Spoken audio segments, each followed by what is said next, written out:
उत्पत्ति और स्वरूप के बारे में किस शास्त्र में लिखा है, क्या जानिए। मित्रों, हिंदू धर्म में देवी आद्य शक्ति, देवी दुर्गा या अंबिका को सर्वेश्वरी और त्रिदेव जननी कहा गया है।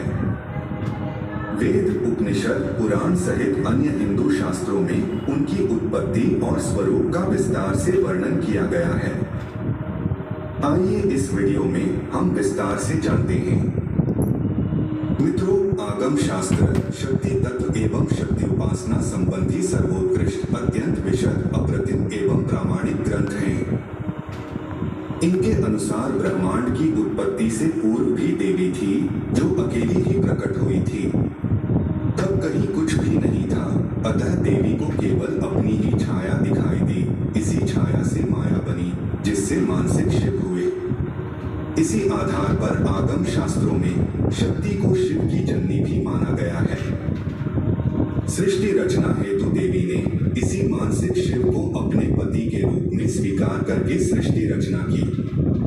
यद्यपि देवी ने अपने पति आदिनाथ को सृष्टि रचना हेतु अपने मन से उत्पन्न किया तथा उन्हें अपने पति रूप में स्वीकार करके सृष्टि रचना की, परंतु वह कभी भी उनके अधीन नहीं रही, बल्कि शिव ही उनके अधीन रहते हैं। इसके अनेकों प्रमाण आगम ग्रंथों में उपलब्ध हैं। श्री ललिता सहस्रनाम में देवी का एक नाम स्वाधीनवल्लभा भी है, जिसका अर्थ है कि शिव जी उनके अधीन रहते हैं, देवी पूर्ण स्वतंत्र हैं।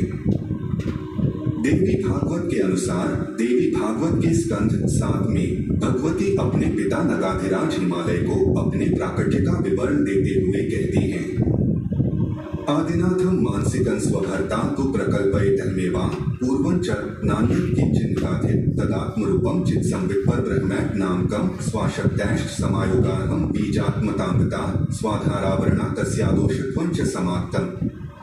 अर्थात हे नगाधिराज हिमालय, सृष्टि से पूर्व मेरे अलावा कहीं कोई भी नहीं था, तब मैं ही परब्रह्म थी।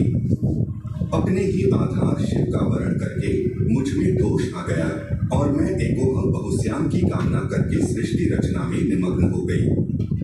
वज्रचोपनिषद के अनुसार सृष्टि से पूर्व देवी ही थी। पराशक्ति सर्वव्यापी तथा सच्चित एवं आनंद रूपा है।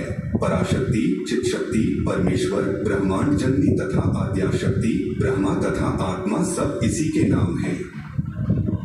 वह आद्या इसीलिए कही जाती है कि इनसे पहले कोई नहीं था, देवी ने ही ब्रह्मांड की रचना की। ब्रह्मा, विष्णु, महेश समेत समस्त प्राणी मात्र को जन्म दिया। ब्रह्मांड में जो कुछ भी है सब देवी में ही ओतप्रोत है। यह शक्ति स्वयं प्रकाशित होती है, यही आत्मा है। यही शक्ति नित्य निर्विकार परमात्मा की चेतना की द्योतक है। यही महात्रिपुर सुंदरी है। इसी पराशक्ति को 10 महाविद्याओं यथा काली, तारा, त्रिपुर सुंदरी, भुवनेश्वरी, त्रिपुर भैरवी, धूमावती, छिन्नमस्ता, बहुलामुखी, मातंगी तथा कमला एवं प्रत्यंगिरा, दुर्गा, चंडिका, गायत्री, सावित्री, सरस्वती तथा ब्रह्मानंदकला के रूप में भी पूजा जाता है।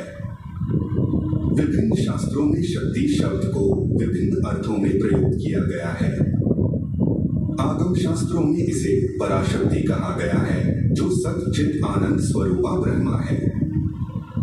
वेदों, उपनिषदों तथा पुराणों में इसी शक्ति को महादेवी, भगवती, ईश्वरी तथा मूल प्रकृति आदि नामों से भी जाना गया है।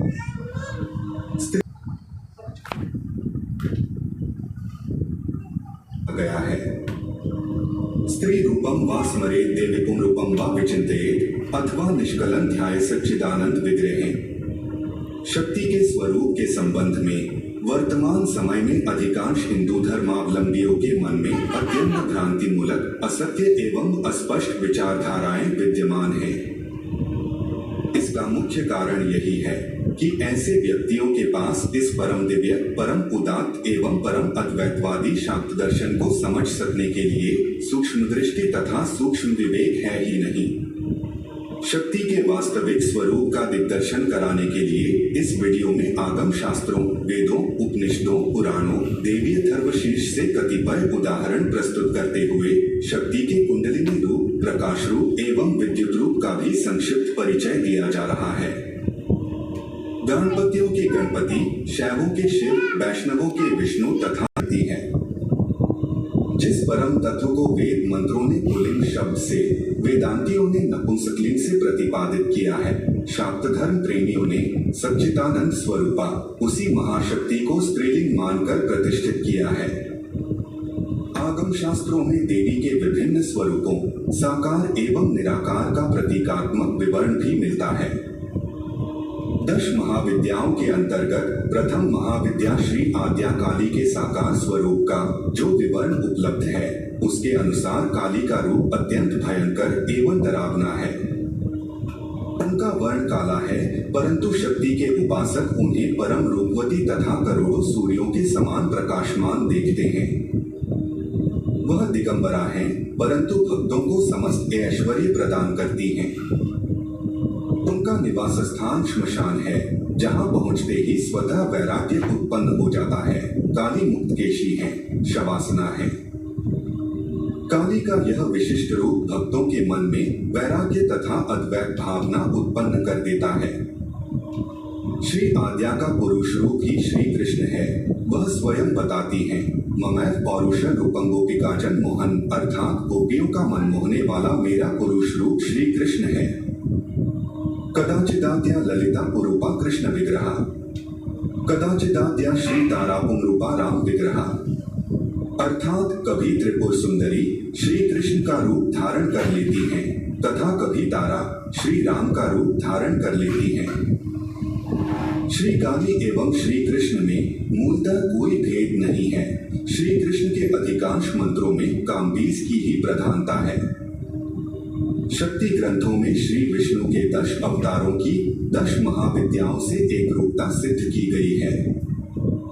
यथा कृष्णस्तु कालिका साक्षात राम मूर्तिश्च तारिणी, धूमावती वामन स्यात् कूर्मस्तु बगुलामुखी, अर्थात कालिका ही पुरुष रूप में श्री कृष्ण है, तारा राम है, भुवनेश्वरी ग्राहरूप है, त्रिपुर भैरवी नृसिंह, धूमावती वामन, छिन्नमस्ता परशुराम, लक्ष्मी मत्स्य, बगुलामुखी कूर्म, मातंगी बौद्ध तथा त्रिपुर सुंदरी कल के रूप में है। विभिन्न आगम ग्रंथों में महाशक्ति का कुंडलिनी स्वरूप, विद्युत स्वरूप तथा प्रकाश रूप में भी गुणगान किया गया है। कुंडलिनी रूप में उसे शक्ति कुंडलिनी, समस्त जननी शक्ति, कुंडलिनी गुणत्रय बहु तथा मूलोन्निद्र भुजंगराज सदृशी माना गया है। वेदों के अनुसार ऋग्वेद में शक्ति को अदिति कहा गया है, जो समस्त ब्रह्मांड का आधार है। यह समस्त देवताओं, गंधर्वों, मनुष्यों, असुरों तथा समस्त प्राणियों की माता है तथा पृथ्वी, अंतरिक्ष एवं स्वर्ग में रहती है। ऋग्वेद में श्री भगवती अपने बारे में बताते हुए कहती है, मैं ब्रह्मांड की अधीश्वरी हूँ, मैं एक होते हुए भी नाना रूपों में विचरण करती हूँ, मैं सर्वथा स्वतंत्र हूँ, मैं किसी के अधीन नहीं हूँ। ऋग्वेद 10वां मंडल सूक्त 125, अहम रुद्रेभि वसुभिश्चरामि, अहम मित्रावरुणा, अहम इंद्राग्नि, अहम विष्णुमुरुक्रम ब्रह्मांडमुत प्रजाप्तिम दधामि, अर्थात मैं रुद्रों तथा वसुओं के रूप में विचरती हूँ। मैं दोनों मित्रावरुण का, इंद्राग्नि का तथा दोनों अश्विनी कुमारों का पोषण करती हूँ। विष्णु, ब्रह्मा तथा प्रजापति को मैं ही धारण करती हूँ। उपनिषदों के अनुसार विभिन्न उपनिषदों में शक्ति के स्वरूप का विशद विवेचन किया गया है। श्वेताश्वतर उपनिषद में पराशक्ति ज्ञान, इच्छा तथा क्रिया आदि रूपों से अनेकों प्रकार की है। देवी अर्थवशीर्ष के अनुसार देवी अथर्वशीर्ष के श्लोक संख्या 2 से श्लोक संख्या 25 तक देवी के स्वरूपों का विस्तार पूर्वक वर्णन करते हुए बताया गया है कि उनके वास्तविक स्वरूप को ब्रह्मादि त्रिदेव भी नहीं जानते हैं। देवताओं के पूछने पर महादेवी ने बताया कि वह ब्रह्म स्वरूपा है तथा उनसे ही समस्त जगत की उत्पत्ति हुई है। वही विज्ञान तथा अविज्ञान रूपिणी है। वह ब्रह्मा भी है, अब्रह्म भी है, वह वेद भी है, अवेद भी है, वही संपूर्ण जगत की ईश्वरी है। वह वेदों द्वारा वंदित तथा पाप नाशिनी देव माता अदिति या दक्षकन्या सती के रूप की है। वही 8 वसु, 11 रुद्र, 12 आदित्य, असुर, पिशाच, यक्ष और सिद्ध भी हैं। वह आत्मशक्ति हैं, विश्व को मोहित करने वाली हैं तथा